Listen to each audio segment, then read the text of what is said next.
This is the Awara Musafir Show, your treasure of knowledge. एक बहुत ही bright candidate थी हमारे सीज़न 1 बैच की और उनको फैमिली का सपोर्ट नहीं था जब वो पार्टिसिपेट कर रही थी। पर उनकी ज़िद थी कि मैं पार्टिसिपेट करूँगी, मैं आऊँगी, मैं जीतूँगी, जो भी था। और ये इस बारे में मुझे बिल्कुल नहीं पता था, ये सब मुझे बाद में पता चला। And I don't know if I'm allowed to say, actually her husband had an extramarital affair. Okay. Yes. जो फायर था उनमें वो और ज़्यादा बढ़ गया था क्योंकि वो अब डू और डाई सिचुएशन पे थी और कहीं पे किसी हद तक लॉस्ट भी थी। उन्होंने पार्टिसिपेट किया। Again the kind of transformation she went through.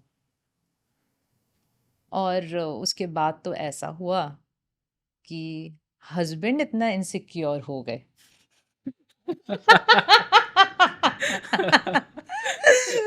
वो इतनी ज्यादा वो बोले कि मेरी वाइफ इतनी ज्यादा खूबसूरत थी, मुझे तो पता ही नहीं था। उसके बाद हस्बैंड इतना इनसिक्योर हो गए तो बाद में पार्टिसिपेंट ने मुझे बताना शुरू किया कि अब मेरे हस्बैंड को टेंशन आता है, मैं कहाँ हूँ, कहाँ जा रही हूँ, क्या कर रही हूँ, वो मुझे कॉल कर करके पूछने लगे हैं और अब वो ट्रैक पे आ गए हैं। वाओ। तो अगर फैमिली सपोर्ट नहीं है तो मिल जाएगा बाद में। क्या करें, ह्यूमन साइकोलॉजी है। Yeah, the dark side of human psychology. अगर उंगली सीधी उंगली से घी नहीं निकलती है तो उंगली टेढ़ी करनी पड़ती है। True. क्या करें। So tell me more about ये जो डार्कर साइड्स होते हैं पैजेंट इंडस्ट्री के, इसके बारे में बताइए बिकॉज बहुत सारे लोगों ने वो वही I will go back to the fashion film, उसमें जो चीज़ें देखी थी वर दोस ट्रू या कोई और चीज़ें होती है, क्या होता है एग्जैक्टली? पैजेंट इंडस्ट्री का जो डार्क साइड है, एज एन ऑर्गेनाइजर मैं अलग बैकलैश फेस करती हूँ और जो पार्टिसिपेंट्स होते हैं वो बहुत ही अलग किस्म का बैकलैश फेस करते हैं। ओके।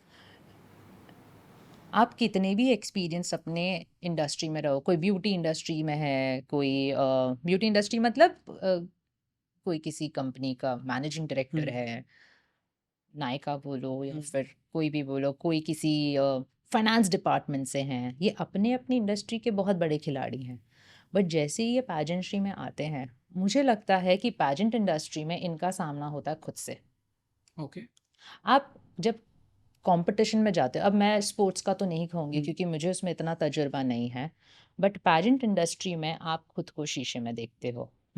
अगर आपको लग रहा है आप खूबसूरत हो क्योंकि आप अंदर से खूबसूरत फील कर रहे हो, अगर आपको लग रहा है कि मेरे में कोई कमी है या फिर वो मेरे से अच्छी है, तो आप खुद में कहीं कमी ढूंढने की कोशिश कर रहे हो। वो आपसे अच्छी नहीं है। सब अपने लेवल पे संपूर्ण है, राइट। सब अपने लेवल पे फुल फ्लेजेड सफिशिएंट है। डार्क साइड वहाँ आता है जब सडनली आपने आपने कभी खुद का सामना किया नहीं है प्रीवियसली लाइफ में, और सडनली आप अपना खुद का सामना करते हो। आप 70 कंटेस्टेंट्स का सामना नहीं कर रहे हो, आप खुद का सामना कर रहे हो यहाँ पे। और अगर आपको 70 कंटेस्टेंट्स में कोई अच्छी लग रही है, कोई खूबसूरत लग रही है, किसी का वॉक अच्छा लग रहा है, कोई स्लिम लग रही है, बहुत अच्छी बात है, बट उस बीच में अगर आपको आप कम लग रहे हो, Then that's the problem. Then that is a major problem. और जब ये बहुत ज़्यादा बढ़ जाता है तो एक बहुत ही वल्नरेबल साइड आपका बाहर आने लगता है। ये वल्नरेबल स्टेट में अगर आप हार जाते हो तो वो आपको बहुत बुरा हिट करता है लाइफ में। ओके।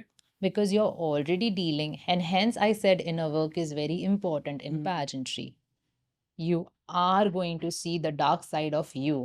अगर आप pageant के dark side में end हो रहे हो, if you're ending up in the dark side of the pageant because you did not deal with your dark side, इसलिए वो 3 महीने का ट्रेनिंग दिया जाता है कि अपनी कमियां निकालो और उस पर काम करो। Right.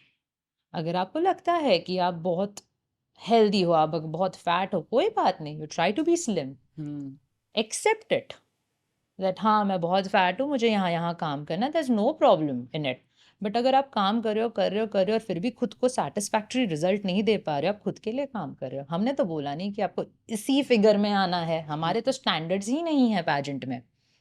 It's for everyone and anyone. या तो जब आप खुद का सामना नहीं कर पाते, आप बहुत एक वल्नरेबल स्टेट में होते हो, उस दरमियान अगर आप हार गए, खुदा ना खास्ता, तो वो सारे जो आपने मिथ अपने दिमाग में पाल रखे हैं वो आपको सही लगने लगेंगे। मैं इसलिए हारी क्योंकि मेरे में ये कमी है, मेरे में ये कमी है, मेरे में ये कमी है, मेरे में ये कमी है। और वो इतना भारी पत्थर हो जाता है ओशन के अंदर जो आपको रॉक बॉटम पे ले जाता है। और जब आप रॉक बॉटम हिट करते हो तो काफ़ी लड़कियां अनफॉर्चुनेटली डिप्रेशन में भी चली जाती हैं। राइट। उनको बहुत इजीली आप गलत रास्ते पे भी लगा सकते हो। गलत रास्ते आजम। गलत रास्ता मतलब जो उनके लिए बना ही नहीं है। ओके। कोई बोल देगा अच्छा ठीक है आप मॉडलिंग में आ जाओ, कोई बात नहीं, अगर पैजेंट में हार गए तो क्या हुआ, आप मॉडलिंग कर लो। तो कहीं से उनको थोड़ा भी अटेंशन या थोड़ा भी काम मिलता है तो वो अच्छा लगने लगता है। डिफरेंस क्या है जो पैजेंट्स में एक मॉडल आती है and the real modelling, what is the difference? तो आपको मॉडल्स तो इंटरनेशनल पैजेंट में जाके इंडिया को रिप्रेजेंट करती हुई नहीं दिखेंगी ना, हाँ। वो तो सिर्फ पैजेंट विनर ही करेंगी। हम्म। आपको मॉडल्स अपना इनर वर्क करते हुए नहीं दिखेंगी, हम्म। वो आपको सिर्फ पैजेंट विनर्स दिखेंगी। Okay. So there is a major difference. Models आपको ज़्यादा कम्युनिकेशन पे अपने काम करते हुए नहीं देखेंगे, वो फिजिकल अपीयरेंस पे अपना काम करेंगी। बट आजकल की मॉडल्स तो इतनी एडवांस हो गई हैं, they are doing anything and everything. तो ये डिफरेंस है। मॉडलिंग एक हो गया, या फिर दूसरे जो लोकल पैजेंट्स हैं वो बोलते हैं आप हमारे यहाँ आ जाओ, हम आपको विनर बना देंगे, हम आपको ये बना देंगे, ओके। आप ये कर देना बदले में, आप वो कर अच्छा, देना। ऐसा भी होता है? बहुत कुछ होता है। मुझे पता नहीं मैं यहाँ पे कितना बोल सकती हूँ कितना नहीं बोल सकती। तो वो बहुत वल्नरेबल स्टेट होता है जहाँ पर उनका फ़ायदा बहुत ईजिली उठाया जा सकता है। Okay. This is the dark side of the pageant. काफ़ी लोग उनको अपना काम कराने के लिए भी यूज़ कर लेते हैं, फ्री में अपीयरेंस करवा देंगे, उनको अपनी वैल्यू नहीं पता होती। फ्री में मॉडलिंग शूट करवा देंगे, फ्री में कुछ कुछ काम करवा देंगे। But it is very important for one two understand the value. जब आपको अपनी वैल्यू पता चलती है तो आप बाउंड्रीज भी बना सकते हो। बाउंड्रीज बन जाती है तो आप प्रोटेक्टेड हो। So yes, this is the dark side. Now you are more curious, आपको ज्यादा जानना है। मुझे मुझे स्टोरीज भी जाननी है। For example, like, do you know about any such story where एक कोई पैजेंट contestant है and that person got jealous with some other contestant and they might have done something which was under, probably gray areas में आता है? ज्यादातर jealousy जो होती हैं वो लूजर्स की विनर के अगेंस्ट होती हैं। स्पेसिफिकली विनर के अगेंस्ट क्यों? विनर्स के अगेंस्ट, क्योंकि वो जीत गई हैं, मैं ही डिजर्विंग थी। ओके, मतलब वो जो deserving एंटाइटलमेंट नहीं है थी। उससे आती है जो। हाँ हाँ हाँ। तो वो डिजर्विंग नहीं थी, मैं ही डिजर्विंग थी, वो कैसे जीत सकती है। And then they start making up stories. Okay. Oh, the pageant was rigged. Oh, maybe the winner paid XX amount and so she ended up winning. वो भले विनर भाड़े के घर पे रह रही हो। बट स्टोरीज बनती है, और कुछ विनर्स के अगेंस्ट बनती है, कुछ ऑर्गेनाइजर्स के अगेंस्ट बनती है। How do you deal with gossip? क्योंकि रेडिट पे वो बहुत गॉसिप एंड कुछ तो एक पेज है वेयर सेलिब्रिटी गॉसिप्स बहुत आती है। सो वहाँ पे आजकल ये इन्फ्लुएंसर्स वाले गॉसिप्स भी आने लगे हैं एंड पैजेंट इंडस्ट्री की भी आती है। How do you deal with gossips? Jayesh तुम बताओ, किसके पीछे अफवाहें नहीं है, दैट्स ट्रू। किसके पीछे गॉसिप्स नहीं है। एंड अगर मैं पर्सनली आप मुझसे पूछो तो आई थिंक ये रूमर्स और ये गॉसिप ही मुझे और मेरी जर्नी में क्लैरिटी देती है आगे जाके। आधे तो ये पता चल जाता है मुझे कि मुझे क्या नहीं करना है, क्योंकि कभी कभी आपके पास डू नॉट वाली लिस्ट होनी ज़रूरी होती है। डूज तो हम सारा कर लेते हैं, बीइंग एन एडवेंचरस पर्सनालिटी, कि हाँ ये भी करेंगे, ये भी करेंगे, ये भी हासिल करेंगे। वो डू नॉट्स होनी ज़रूरी है, और ये जो गॉसिप और रूमर्स होते हैं ना, ये आपके डू नॉट्स क्लियर कर लेते हैं।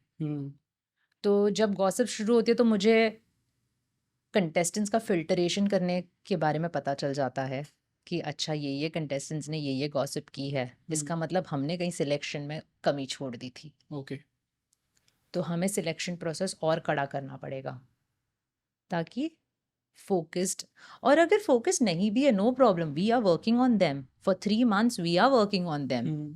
हम अगर कंटेस्टेंट्स पे पूरा ट्रांसफॉर्मेशन नहीं ला पाए तो हम भी कहीं पे खुद को कम मानते हैं।